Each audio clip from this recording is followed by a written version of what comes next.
الحمد للہ والصلاة والسلام علی رسول اللہ اما بعد قال اللہ عز وجل وتوبوا الی اللہ جمیعا۔ جیسا کہ رمضان کے مہینے میں ہم داخل ہو چکے ہیں، بتائیے کہ ہم میں سے کتنے مسلمان ہیں جو توبہ کی؟ کتنے مسلمان ہیں ہم میں سے؟ جبکہ رمضان کا مہینہ توبہ استغفار کا مہینہ ہے۔ بتائیے کہ آج کتنا رمضان ہے، کیا آج آپ نے توبہ کیا؟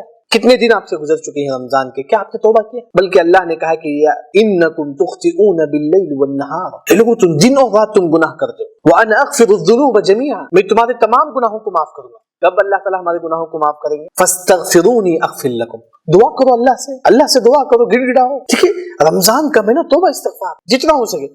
آپ مایوس مت ہو جاؤ۔ بعض لوگ بولتے ہیں کہ مولوی صاحب نے بہت زیادہ گناہ کر لیا، کیا کرنا، مجھے بہت زیادہ میں نے گناہ کیا۔ آپ کتنے بھی گناہ آپ نے کیا ہے، اللہ کی رحمت سے مایوس نہ ہو جائے، اللہ کی رحمت سے مایوس نہ ہو۔ بلکہ آپ دیکھیں گے بخاری مسلم کی حدیث ہے، ایک مسلمان گناہ کرتا ہے، پھر اللہ کے پاس آ کے کہتا ہے کہ یا اللہ تو ہی میرے گناہوں کو معاف کرنے والا ہے۔ تو اللہ تعالیٰ کہتے ہیں کہ یہ جو بندہ ہے وہ جانتا ہے کہ اس کے لیے ایک رب ہے جو اس کے گناہوں کو معاف کرنے والا ہے، تو اللہ تعالیٰ چل میں تیرے گناہوں کو معاف کر دے، اللہ اس کے گناہوں کو معاف کر دے۔ پھر چند دن کے بعد پھر وہ مسلمان گناہ کرتا، پھر اللہ کے دربار میں آتا ہے، کہتا ہے کہ اللہ تعالیٰ تیرے علاوہ کوئی میرا رب نہیں ہے جو میرے گناہوں کو معاف کر دے۔ تو اللہ تعالیٰ کہتا ہے کہ یہ بندہ کو معلوم ہے کہ میں ہی اس کا رب ہوں، میں ہی اس کے گناہوں کو معاف کرنے والا ہوں، چل میں تیرے گناہوں کو معاف کر دے۔ یہ ہے اللہ تعالیٰ معاف کرنے والا توبہ۔ لیکن ہم توبہ نہیں کرتے، ہم توبہ گناہ کرتے جاتے ہیں۔ رمضان سے رمضان گزر گیا، کبھی ہم توبہ کا احساس نہیں ہوتا ہے ہمارے پاس۔ بلکہ عمر بن خطاب رضی اللہ عنہ کہتے ہیں کہ ایک مسلمان گناہ کرتا ہے، گناہ کر کے توبہ نہیں کرتا ہے، بلکہ یہ امید رکھتا ہے کہ اللہ اس کے گناہوں کو معاف کر دے گا۔ جیسے کئی لوگ ہیں گناہ کرتے ہیں، سود کھاتے ہیں، جو پھر یہ گمان کرتے ہیں کہ اللہ ہمارے گناہوں کو معاف۔ تو عمر بن خطاب رضی اللہ عنہ کہتے ہیں کہ ایسے لوگوں کے بارے میں اللہ نے کہا